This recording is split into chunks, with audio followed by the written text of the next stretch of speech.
जय हिंद। स्वागत है आपका हमारे इसी पाठशाला सेंटर यूट्यूब चैनल में। आज हम करने वाले हैं आधुनिक छत्तीसगढ़ का इतिहास, जिसमें हम सबसे पहले सेक्शन में करेंगे मराठा काल से संबंधित प्रश्न। यह वीडियो उन सभी विद्यार्थियों के लिए आवश्यक या फिर महत्वपूर्ण साबित होने वाला है जो सीजीपीएससी की अभी जो तैयारी कर रहे हैं या फिर आने वाले समय में तैयारी करेंगे, ठीक है, या फिर जो व्यापक की तैयारी करने वाले हैं। इसका मतलब ये है कि ये छत्तीसगढ़ के सभी एग्जाम के लिए इंपॉर्टेंट है, ठीक है। फिलहाल ये हमारा एमसीक्यू फॉर्म में चल रहा है, पीवाईक्यू अर्थात जो पुराने वर्षों में पूछे गए प्रश्नों को हम हल कर रहे हैं। यदि आपको इसका डिटेल वीडियो चाहिए तो जरूर आप हमको कमेंट करके बताइएगा कि आपको सेशन कैसे लगा, और डिटेल वीडियो चाहिए तो जरूर हमको कमेंट कीजिएगा। चलिए शुरू करते हैं आज का प्रश्न। छत्तीसगढ़ के रतनपुर राज्य पर आक्रमण करने वाला मराठा सेनापति निम्नलिखित में से कौन था? ठीक है, तो वो मराठा सेनापति कौन था? रघुजी प्रथम नहीं, भास्कर पंत। ठीक है, सेनापति का नाम है भास्कर पंत। कब आक्रमण किया था? तो 1741 ईस्वी में। ठीक है, तो यदि ये सेनापति था तो इसका राजा भी कोई रहा होगा, तो इसका राजा था रघुजी प्रथम। याद रखिएगा, राजा कौन था इसका? रघुजी प्रथम। कहाँ के थे? नागपुर के थे। थोड़ा डिटेल करते जाइए ताकि आपको आसानी से पता चल जाए। नागपुर के थे, ठीक है। और कौन से थे? भोसला शासक थे। ठीक है, कौन से थे? भोसला शासक थे, भोसला शासक। ठीक है, क्योंकि इससे रिलेटेड आपको प्रश्न कहीं ना कहीं देखने को मिलने वाला है। ठीक है, ये हमारा पहला प्रश्न है। कितने बार पूछा गया है? 13 और 15 में। इसी प्रश्न को घुमा फिरा कर और पूछा जाएगा, आगे देखिएगा कुछ इस प्रकार से। मराठाओं ने छत्तीसगढ़ पर किस वर्ष आक्रमण किया था? अभी हमने वर्ष पर चर्चा किया ना, ये देखिए।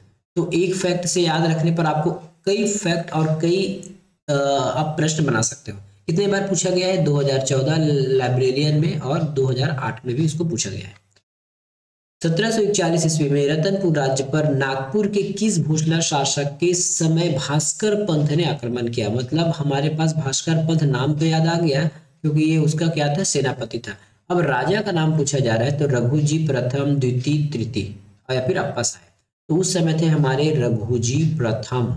ठीक है, रघुजी प्रथम राजा थे। कहाँ के? नागपुर के भोसला शासक। के नागपुर के भोसला शासक। इसको मैं हमेशा R1 करके दिखाता हूँ। है कलचुरी वंश को पराजित करने वाला मराठा शासक कौन था?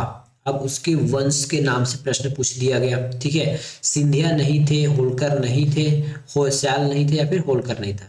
कौन से थे? भोसले थे वो लोग। ठीक है, कौन सा शासक था? भोसला शासक था।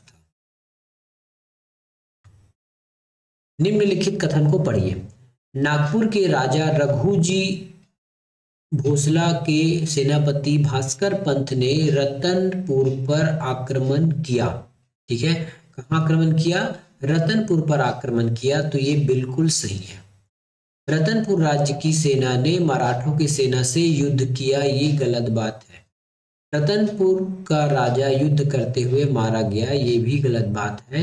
रतनपुर का राजा युद्ध करते हुए नहीं मारा गया, जबकि उसने आत्मसमर्पण किया था। ठीक है, अब किसी किसी बुक में ये लिखा है कि रतनपुर राज्य के मराठाओं ने थोड़ा बहुत युद्ध किया। देखिए, युद्ध करना और अपने आप को बचाना दोनों में अंतर होता है ना। युद्ध करना मतलब पूरा सेना वेना ले जाके युद्ध करना, वो युद्ध कहलाता है। लेकिन यदि कोई थोड़ा बहुत झड़प हो जाता है, थोड़ा बहुत अपनी आत्मरक्षा में थोड़ी बहुत लड़ाई होती है, उसको हम युद्ध नहीं कहते। किसी किसी बुक में लिखा है कि जो हमारे कलचुरी शासक थे, है ना, उसके जो कुछ सेनापति थे उनके बीच कुछ झड़प हुआ, कुछ लोग मरे, तो वो आत्मरक्षा में मरे थे। ऐसा कोई बड़ा युद्ध नहीं हुआ था, इसलिए हम उसको युद्ध नहीं मानते। तो 2 और 3 तो गलत हो गया। तो जहां 2 और 3 दिखे उसको सबसे पहले निपटा दो। यहाँ 2 और 3 है, या फिर कोई एक भी मिल जाए। 2 और 3 के सवाल है ना, दोनों या फिर कोई एक। यहाँ 2 और 3 है, ये भी गया, ये भी गया और ये भी गया। बचा हमारे पास केवल एक, तो एक सही है ना। मतलब नागपुर की राजा वाले सही है। वैसे तो यहाँ पे हमको दोनों ऑप्शन दिख रहा था, लेकिन कुड वाले को आपको ऐसे ही बनाना है। अगला प्रश्न। कब मराठाओं ने आखिरकार छत्तीसगढ़ को अपने साम्राज्य में शामिल किया? अभी हमने पढ़ा कि 1741 में युद्ध किया, फिर आक्रमण किया, लेकिन 1741 में ही उनको नहीं अपनाया गया था, या फिर उसको अपने राज्य में नहीं मिलाया गया था। ठीक है, उसको मिलाया गया 1758 में। ठीक है, 1758 में मराठा आखिरकार छत्तीसगढ़ को अपने साम्राज्य में मिला लिए थे। अगला प्रश्न, कलचुरी शासन की समाप्ति के बाद इस राज्य में प्रथम मराठा शासक निम्नलिखित में से कौन था? भास्कर पंत, रघुजी भोसले, बिम्बाजी भोसले, केशव दिनकर और इनमें से कोई नहीं। तो ऐसे कौन से पहले मराठा शासक थे जो कलचुरी की समाप्ति के बाद आए थे? तो वो थे बिम्बाजी भोसले। ठीक है, प्रश्न पूछा गया है 1417 में। ठीक है, बिम्बाजी भोसले आए थे कब? सबसे पहला राजा बनकर। ठीक है, सबसे पहले राजा बनकर बिम्बाजी भोसले वहां पे आए थे। छत्तीसगढ़ शासक बिम्बाजी भोसले की मृत्यु कब हुई? 17 दिसंबर 87। तो ये कहीं ना कहीं आपके 7 दिसंबर 1787 इसका डेट निश्चित किया गया है। तो 7 दिसंबर 1787 में बिम्बाजी भोसले की मृत्यु हुई थी। मराठा शासक बिम्बाजी भोसले की पत्नी का क्या नाम था? ऑप्शन के हिसाब से आपको बताना है। तो वास्ता देवी नहीं था, राधा भाई नहीं था, बैजा भाई नहीं था। इसकी 3 पत्नियां थी, उसमें से एक का नाम था आनंदीबाई, उसके बाद रमाबाई, ठीक है, रमाबाई और उमा या फिर उषा है, उमाबाई होगा सर, उमाबाई। ठीक है, उमाबाई। तो ये 3 पत्नियां थी, आनंदीबाई, रमाबाई और उमाबाई। रतनपुर में राम मंदिर निर्मित करने वाले मराठा शासक का नाम बताइए। तो वो है हमारे बिम्बाजी भोसले जी, क्योंकि एक ही राजा है जिन्होंने छत्तीसगढ़ में आके शासन किया। इसके बाद जितने भी मराठा शासक हुए छत्तीसगढ़ के लिए, उन्होंने कभी भी छत्तीसगढ़ में आके शासन नहीं किया, अपना कोई प्रतिनिधि भेजकर यहाँ पे शासन किया और यहाँ से लगान वसूलने का कार्य किया है। ठीक है, तो ये तो थे हमारे क्या राम मंदिर। इसके संस्थान पर और कुछ मंदिर बनाए गए हैं बिम्बाजी भोसले द्वारा। ठीक है, उसको भी हम देख लेते हैं, वो भी रतनपुर में है। तो ये है राम टेकरी, राम टेकरी। ठीक है, राम टेकरी के बाद वो उन्होंने बनाया है संघराम, संगमेश्वर, संगमेश्वर शिव मंदिर। ठीक है, संगमेश्वर शिव मंदिर और खंडोबा मंदिर, खंडोबा मंदिर। ठीक है, इसके अलावा एक और मंदिर है जिसको हम बोलते हैं लक्ष्मी नारायण मंदिर, लक्ष्मी नारायण मंदिर। तो देखिए कितने मंदिर बनाए? राम मंदिर, राम टेकरी, संगमेश्वर, खंडोबा और लक्ष्मी नारायण मंदिर। ये बिम्बाजी भोसले के द्वारा बनाया गया मंदिर है। मोहम्मद खां तारन को सैन्य सेवा में बहादुरी के बलदे बिम्बाजी भोसले जी ने एक किले के क्षेत्र में 5 स्थान दिए थे। उस किले का नाम बताइए। उस किले का नाम है मदनगढ़ का किला। ऑप्शन 2017 में पूछा गया है। अब इसके यदि 5 स्थान की बात किया जाए तो वो 5 स्थान है आपके अकलतरा, अकलतरा। ठीक है, अकलतरा के बाद इसमें एक और जगह का नाम है किकदा, किकिरदा। ठीक है, किकिरदा, खरौद, खरौद, लवन। ठीक है, और साथ में मदनपुर, मदनपुर। ठीक है, तो उस किले का नाम क्या था? मदनगढ़। और इस मदनगढ़ के अंदर आते थे अकलतरा, किकदा, किकिरदा, खरौद, लक्ष्मण, लवन और मदनपुर। बिम्बाजी भोसले का प्रमुख प्रशासकीय अधिकारी दीवान होता था घोड़ो महादेव। ऑप्शन के हिसाब से आंसर आएगा इसमें घोड़ो महादेव। ये कौन सा? ये दीवान था। ठीक है, ये वहां का दीवान था, प्रमुख व्यवस्थापक था बिम्बाजी के बाद। बिम्बाजी के संदर्भ में निम्नलिखित में से सही उत्तर को चुनिए। बिम्बाजी छत्तीसगढ़ से प्राप्त भू राजस्व का कोई हिस्सा नागपुर नहीं भेजते थे, ये बिल्कुल सत्य है। बिम्बाजी ने छत्तीसगढ़ में कमाविजदार की नियुक्ति की, ये गलत बात है। ठीक है, तो केवल एक सही है, तो केवल एक सही है। तो देखिए कई बार इसमें सही वाला भी आंसर आपको देखने को मिल रहा है। क्या केवल एक सही? तो 1 और 2 सही दिख रहा है। तो 1 और 2 तो सही हो नहीं सकता क्योंकि 2 गलत है। ठीक है, अब बोल रहा है कि ऑप्शन में सिर्फ 1 गलत है, तो ये भी गलत है। कई बार ना ऑप्शन में आपको देखते हुए भी दिक्कत हो जाएगा, आप केवल सिर्फ 1 देख कर इसको राइट मार के निकल जाएंगे कभी कभी। इसलिए ज्यादा एक्साइटेड में भी, ज्यादा जब आप एक्साइटेड हो जाएंगे एग्जाम में, हाँ कि मैंने बना लिया, तो ऐसे में भी आप मात खा सकते हैं। ठीक है, तो ध्यान से लगाइएगा। अब देखिए इसमें दिया सिर्फ दो गलत है, तो बिल्कुल सही है कि सिर्फ दो गलत है, और एक दो गलत है ये भी गलत है, तो ऑप्शन के हिसाब से हमारा आंसर आया सी। आनंदीबाई छत्तीसगढ़ के निम्नलिखित मराठा शासकों की समकालीन थी। एक तो स्वयं उसके पति थे बिंबा जी, दूसरा चिमन जी और वेंको जी। ठीक है, बिंबा जी के बाद आए चिमन जी, चिमन जी के बाद आए हमारे वेंको जी। ठीक है, चिमन जी के बाद क्या आए थे, वेंको जी। अब इसके हिसाब से हमारा आंसर अब कुट भाषा में दिया गया है, तो कुट भाषा को थोड़ा ध्यान से लगाना पड़ता है। ठीक है, अब कई बार इसका हमको ईयर पूछ दिया जाता है, फिलहाल आंसर मैं बता दूंगा आपको, दो नहीं है मतलब दो गलत है, तो जिस ऑप्शन में दो गलत होगा उसको पहले उड़ाइए, निपटा दीजिए। दो यहाँ पे है गलत है, दो यहाँ भी है गलत, दो यहाँ भी है गलत, ऑप्शन नंबर डी सही हो गया। अब कई बार आपके इनसे ना इनको डेट से प्रश्न आता है कि इसका कार्यकाल, तो ये 1758 से ये थे हमारे 1787 तक। ठीक है, 1787, और जो चिमन जी थे वो मात्र एक साल थे, 1787।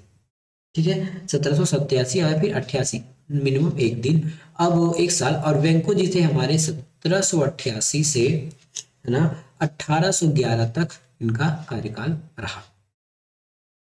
अगला प्रश्न, नागपुर के भोसला वंश के निम्नलिखित में से कौन से व्यक्ति 1758 से 1711 तक शासक के? अभी हमने देखा है ना, तो बिंबा जी का कार्यकाल हमने क्या देखा था, तो 1758 से ये था 1787।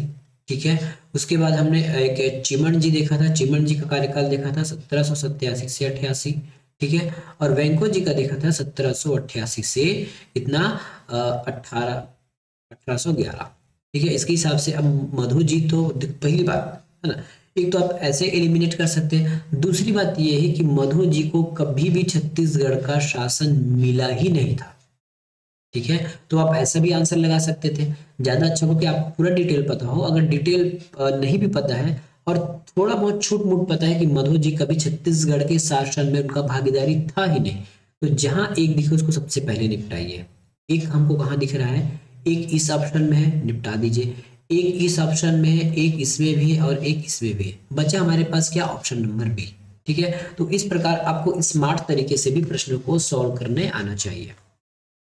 सूची नंबर 1 से 200 मिलाइए। 1758 से 87 कौन था से, ये हमारे बिंबा जी साहब थे। ठीक है, और मात्र एक साल के लिए कौन आए थे, तो एक साल के लिए हमारे पास आए थे चिमन जी। ठीक है, एक साल के लिए आए थे चिमन जी, और 1788 से 1811 तक आए थे हमारे वेंको जी, और 16 से 18 तक थे अप्पा जी।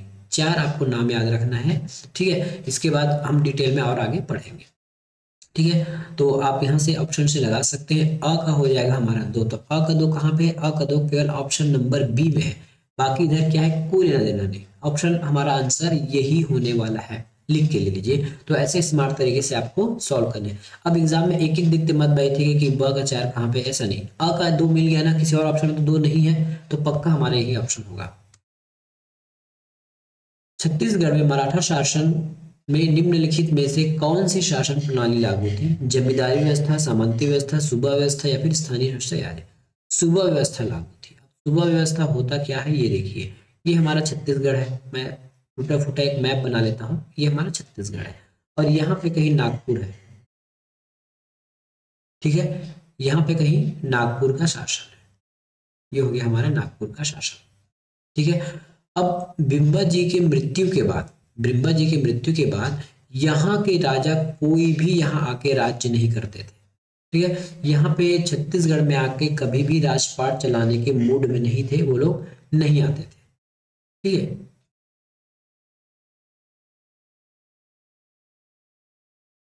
कोई भी राजा छत्तीसगढ़ में आके शासन नहीं करते थे, है ना, तो क्या करते थे, यहाँ पे ना एक अपना प्रतिनिधि भेजते थे एक व्यक्ति को कि आप जाओ वहां पे शासन व्यवस्था देखो, और यहाँ से जितना लगान हो सके उसको वसूल लो।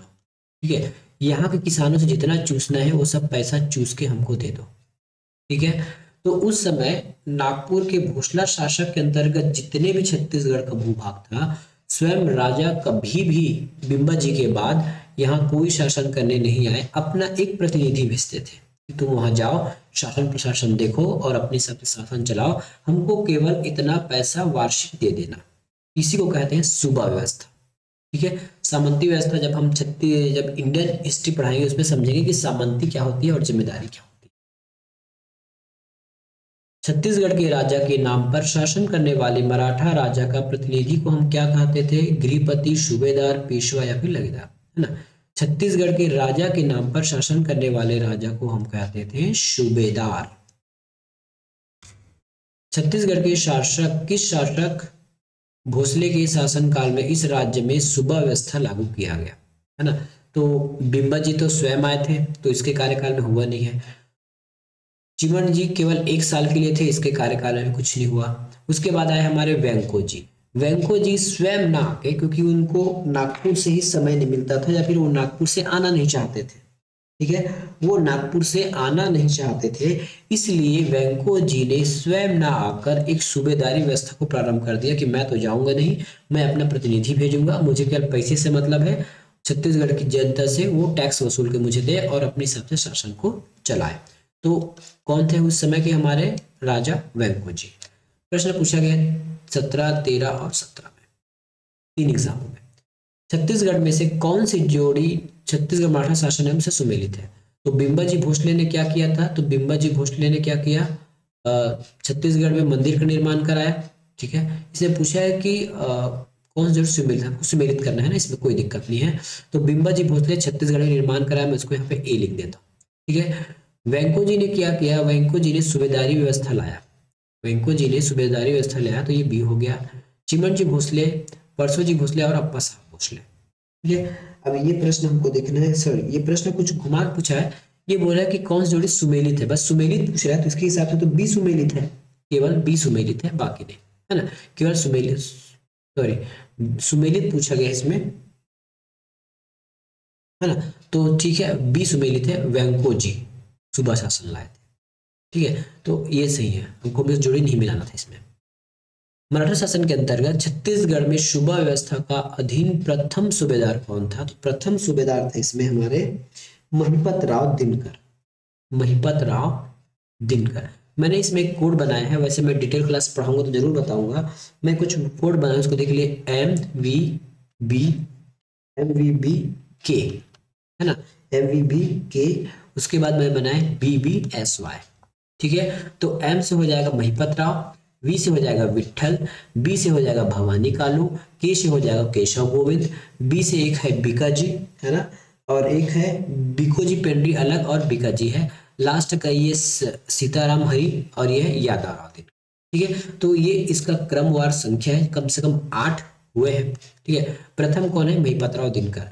कई बार इससे कार्यकाल पूछा लिया जाएगा, तो कार्यकाल हो जाएगा 1788 से, ठीक है, 1790 तक, 1790 तक, मात्र एक दो साल उन्होंने क्या किया है? सूबेदार के, वही जिसको बोला था ना, जो वहाँ राजा थे, राजा आते नहीं थे, अपना प्रतिनिधि भेजते थे, तो यही उनके प्रतिनिधि है, जिसको हम सूबेदार कहते थे, ठीक है। विट्ठल का अगर आपको समय पूछा जाए, तो विट्ठल का समय है 1790 से, क्योंकि बाद में आए थे, 1790 से लेके 1796 तक, ये 6 साल तक थे, ठीक है। और केशव गोविंद का समय हो जाएगा हमारे 97 से 18, है ना, 1797 से 1808 तक, 1808 तक। बीच में जो एक आए थे ना भवानी कालू, वो मात्र 1 साल के लिए आए थे। भवानी कालू का समय हो जाएगा 1796 से 97, मात्र 1 साल के लिए आए थे, ठीक है। तो इसका डेट भी आपको याद होनी चाहिए, ठीक है। डिटेल क्लास में आपको जरूर बताएंगे कि ये सूबा व्यवस्था को वास्तविक में क्या कहा जाता था और इतने सूबेदार बदलने के क्या कारण थे। सूबेदार श्री विट्ठल का समय था, विट्ठल का समय क्या था? 1790 से 96, 90 से 96 कहाँ पे लिखा है? ये 1790 से 96।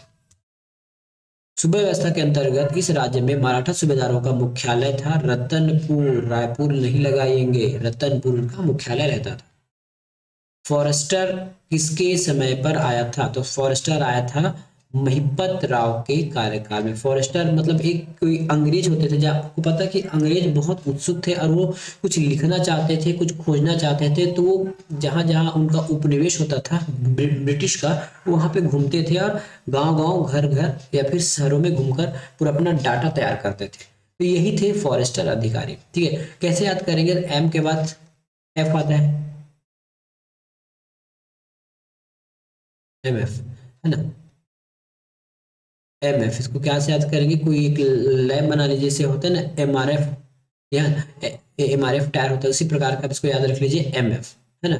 तो महिपत राव फॉरेस्टर। उसी प्रकार विट्ठल से आपको याद रखना पड़ेगा ब्लंट, ठीक है, ब्लंट एक ब्लंट। और केशव गोविंद के समय आया था कोलब्रुक्स, के कोलब्रुक्स, ये भी का और वो भी का, कोलब्रुक्स। और विट्ठल का भी लगभग बी से बी आपको साउंड दे रहा है, उसी प्रकार ये भी बी हो जाएगा कोलब्रुक्स, ठीक है, सॉरी ब्लंट। और एम का एफ, लगभग आपको इतना ही याद करना है, बाकी आपको दिक्कत नहीं होगा किसी भी समय में। महिपत राव के समय दो लोग आए थे, एक तो फॉरेस्टर थे, दूसरा एक लैंकिस करके आए थे, ठीक है, मिस्टर लैंकी करके भी एक आए थे। इस प्रकार से चार हमारे पास डाटा मिल जाता है यात्रियों के। निम्नलिखित में से किस मराठा सूबेदार के समय यूरोपीय यात्री मिस्टर ब्लंट आए थे? मैंने बताया था ना ब्लंट, बी कहाँ से साउंड कर रहा है, तो विट्ठल विट्ठल विट्ठल विट्ठल विट्ठल मिस्टर ब्लंट, ऐसे याद रखिएगा। Mahipat Rao M F forester, ठीक है। केशव गोविंद का कैसे याद रखेंगे, के कोलब्रुक्स, ठीक है, ऐसे आप इसको याद रखिएगा। यूरोपीय यात्री मिस्टर ब्लंट किस वर्ष आए थे? तो आप कई बार इसका वर्ष भी पूछ दिया जाएगा क्वेश्चन में घुमा फिरा के, तो आपको लिखना है इसमें ऑप्शन नंबर बी 1795। अब इसको कैसे याद रखना है, क्योंकि ये ब्लंट किसके समय आया था, मिस्टर विट्ठल के समय आया था, और विट्ठल का कार्यकाल था 1790 से 1796, तो ऐसे भी आप याद रख सकते हो। वह मराठा सूबेदार जिसके शासनकाल में यूरोपीय यात्री कोलब्रुक्स आए थे, अभी मैंने याद दिलाया था का कोलब्रुक्स, केशव गोविंद, ऐसा, ठीक है। तो ऐसा ट्रिक्स याद करोगे तो आपको कभी भी दिक्कत नहीं होगी एग्जाम में। निम्नलिखित में से किस यूरोपीय यात्री ने सूबेदार केशव गोविंद के शासन काल पर आया था? केशव का है ना, केशव गोविंद, तो कोलब्रुक्स कहाँ पे लिखा है, कोलब्रुक्स, ऑप्शन नंबर सी में।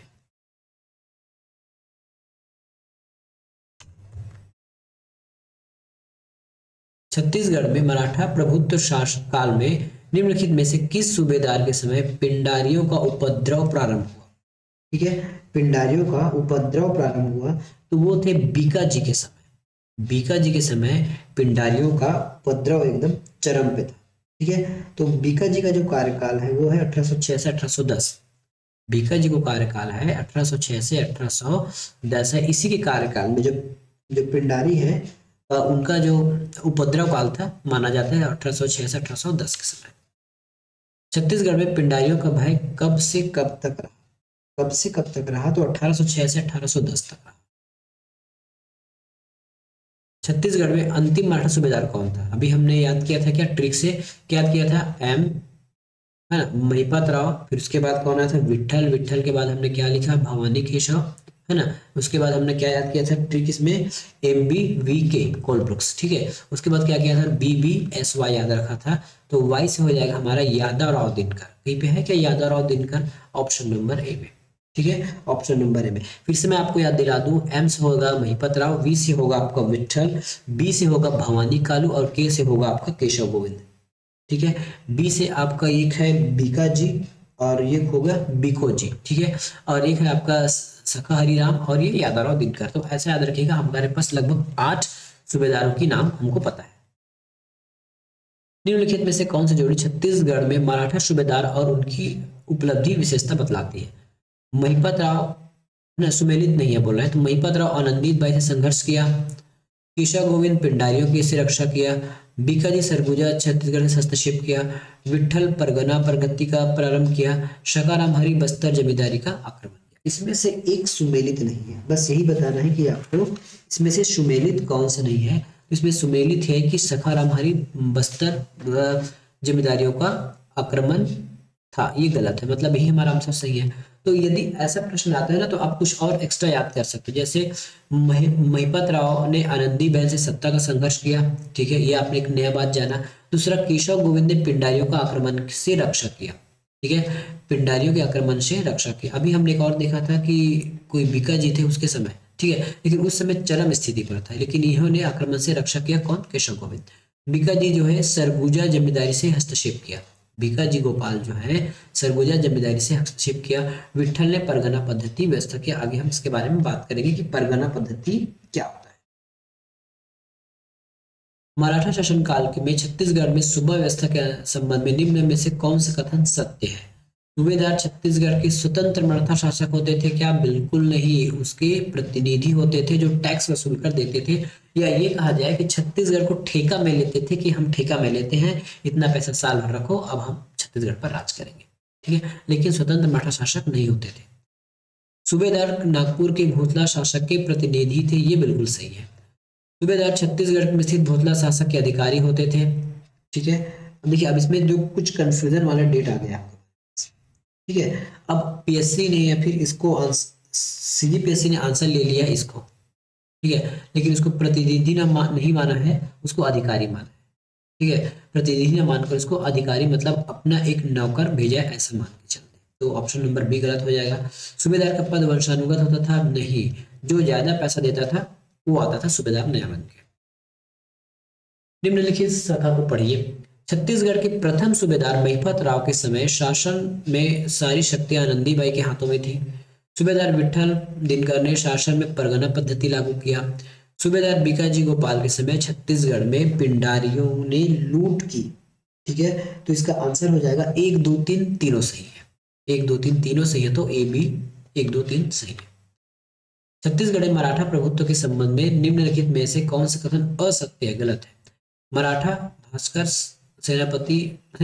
सेनापति भास्कर पंत ने रतनपुर राज्य पर अधिकार किया।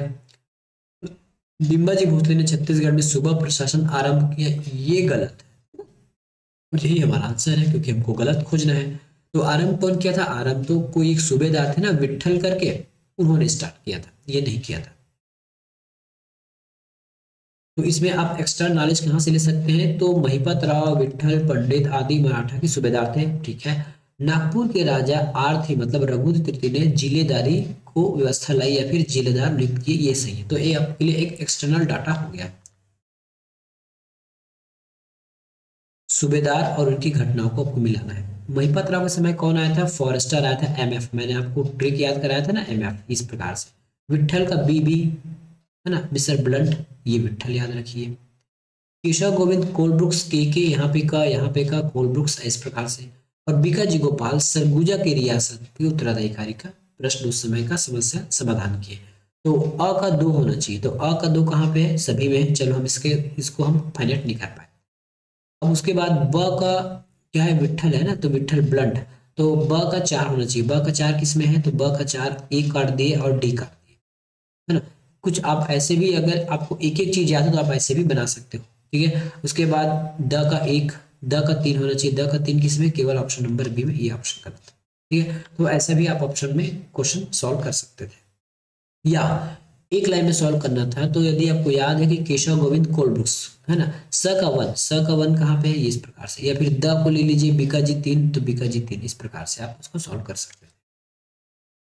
निम्नलिखित व्यक्ति 1787 से 18 तक इस राज्य में मराठा सूबेदार थे, ठीक है।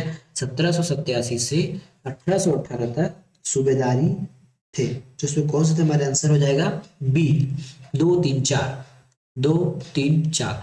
अब इसको आप ऐसे भी हल कर सकते थे, कैसे? आपको पता है कि भास्कर पंत कभी भी सूबेदार नहीं थे, ठीक है। हमारे पास सूबेदार के ट्रिक है ना, एम बी, है ना, Mahipat Rao, sorry, M V B K, इस प्रकार से याद रखे थे। महिपत राव, विठल, और ये भवानी कालू, उसके बाद केशव गोविंद, उसके बाद हमने बीबी, एक बीकाजी, एक बीकोजी था, साथ में एक सखाराम हरि और यादव। तो देखिए, कहीं भी भास्कर पंत का नाम तो आ नहीं रहा है, क्योंकि ये तो हमारे सेनापति थे और इस नाम से कोई सूबेदार भी नहीं था, ठीक है। अब हम ऑप्शन को कैसे सॉल्व करेंगे? स्मार्ट तरीके से। एक जहां दिखा उसको पहले निपटाओ। यहाँ पे एक दिख गया, यहाँ पे एक आ गया, यहाँ पे एक आ गया, बचा हमारे पास ऑप्शन नंबर बी। तो ऐसा भी आपको पता होना चाहिए। इस राज्य में सूबा शासन काल में निम्नलिखित बात असत्य है, तो जो गलत है उसको बताना है। इस काल में राजधानी रतनपुर थी, ये बिल्कुल सही है। इस काल में कमाविजदार का पद था। इस काल में ब्रिटिश यात्री कनिंघम इस राज्य में आया था, तो कनिंघम कहीं नहीं आया था, कमाविजदार था। और इस काल में राज्य नागपुर का राजा होता था, ये बिल्कुल सही है। तो 3 गलत है, तो 3 को पहले निपटाइए। 3 जहां आपको दिख रहा है, ठीक है। पहली बात, कुछ पूछा जाए असत्य पूछा तो यही आपका आंसर हो जाएगा। असत्य पूछा है ना, तो केवल 3 आंसर हो जाएगा। केवल 3 ऑप्शन नंबर सी। छत्तीसगढ़ में मराठा शासन काल में निम्नलिखित व्यक्ति सूबेदारी नियुक्त किए गए। अब इसको आपको सही क्रम में दर्शाना है। इसके लिए आपको हमारा ट्रिक याद होना चाहिए। महिपत राव, विट्ठल, भवानी कालू, केशव गोविंद, है ना। एक बीको जी, एक बीका जी, सखाराम हरि और यादव। अच्छा याद रखिए, MVBK BBSY, ठीक है, ऐसे याद कर लीजिए। तो अब हमको इसको लाइन से लगाना है। कहीं पे महिपत राव है क्या, तो M, है ना। तो पहले हमारे पास 2 आना चाहिए। 2 कहाँ पे, सबसे पहले ऑप्शन नंबर ए में। तो ऑप्शन नंबर ए सही है, बाकी में 2 है ही नहीं, स्टार्टिंग में गलत। ठीक है, आपने एक ही बार में इसको सॉल्व कर लिया, एक ही ट्रिक से। कितने बार पूछा गया, 1 2 3 4 5, 5 बार इसको पूछा गया है। और इससे बदल बदल के इसको और पूछा गया होगा।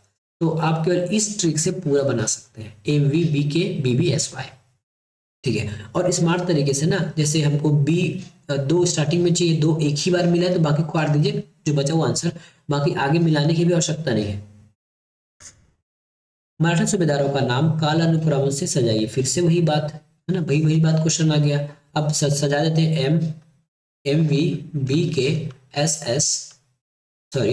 BBSY, ठीक है। तो कहीं महिपत राव है हमारे पास, तो महिपत राव तो नहीं है।